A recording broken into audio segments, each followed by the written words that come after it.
की सर्व सभागृह चालू देण्याची जबाबदारी ही सगळ्यात आधी किंवा कर्तव्य हे सत्ताधारी पक्षाचं असतं.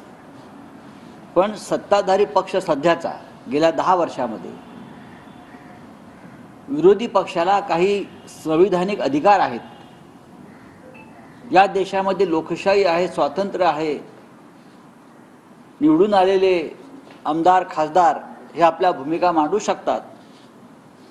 राज्याचे किंवा राष्ट्राच्या हितावर हे मानायला तयार नाहीत.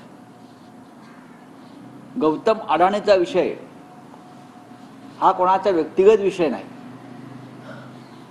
अमेरिकेतल्या एका न्यायालयानं काही ठपका ठेवलेला आहे. भ्रष्टाचाराचा मुद्दा आहे. त्या विषयावरती जर आम्ही उभे राहिलो प्रश्न विचारायला तर आम्हाला बोलू दिलं जात नाही, सभागृह तहकूब केलं जातं.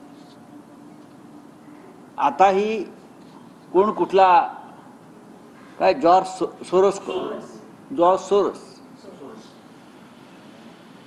95 वर्षाचे गृहस्थ आहेत. हे 95 वर्षाचे गृहस्थ म्हणे भारताचं लोकशाही, भारताची संसद ही अस्थिर करताय असा शोध भारतीय जनता पक्षाने लावला. आणि त्या मुद्द्यावर हे लोक लोकसभा राज्यसभा चालू देत नाहीत. सभागृह ही चर्चेची ठिकाण आहेत. चर्चा व्हायला पाहिजे. मग विरोधी पक्षाने उपस्थित केलेले मुद्दे असतील किंवा सत्ताधाऱ्यांनी उपस्थित केलेले मुद्दे असतील, तुम्ही बोलूच देत नाही. सत्ताधारी पक्ष सभागृह सुरू झाल्याबरोबर गोंधळ घालायला सुरुवात करतो. ही या जगामध्ये ही पहिली घटना आहे. इतिहासामध्ये, भारताच्या इतिहासामध्ये अशा प्रकारच्या घटना फार दुर्मिळ आहेत. सत्ताधाऱ्यांना संयम पाळायचा असतो. विरोधी पक्षाचं काम आहे आवाज उठवणं, आवाज चढवणं, बोलणं हे विरोधी पक्षाचं काम आहे. हा लोकशाहीचा एक भाग आहे. पण विरोधी पक्षाला बोलूच द्यायचं नाही. विरोधी पक्षाची अवहेलना करायची, विरोधी पक्ष नेत्याचा माईक बंद करायचा, ही कुठली लोकशाही, कुठली संविधानिक पद्धत? आता विषय राहिलेला आहे राज्यसभा चेअरमन यांच्या विरोधात जो अविश्वास ठराव आणला जातोय. गेले काही दिवस संविधानिक पदावर बसलेली ही व्यक्ती पक्षपातीपणे वागताना स्पष्ट दिसत आहे. त्यांचं काम आहे सभागृहामध्ये संयम आणि समतोल राखणं.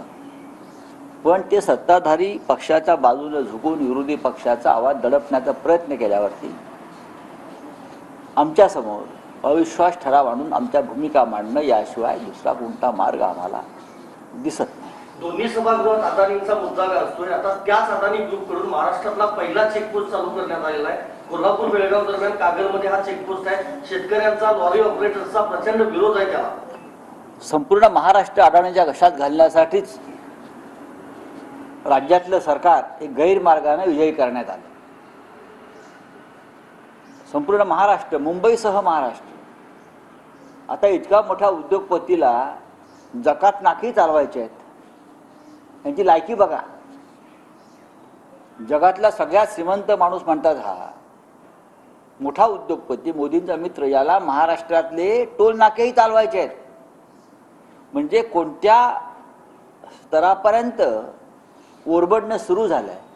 जकात नाके हे चालवणार, विमानतळं हे चालवणार, भाजीची दुकानं हे चालवणार, मार्केट कमिट्या हे चालवणार, सगळे संसद हे चालवणार, सरकार हे चालवणार. पण शेवटी तुम्ही जकात नाक्यापर्यंत लुटायला आलेला आहात आणि त्याच्यावरती आम्ही आवाज उठवायचा नाही.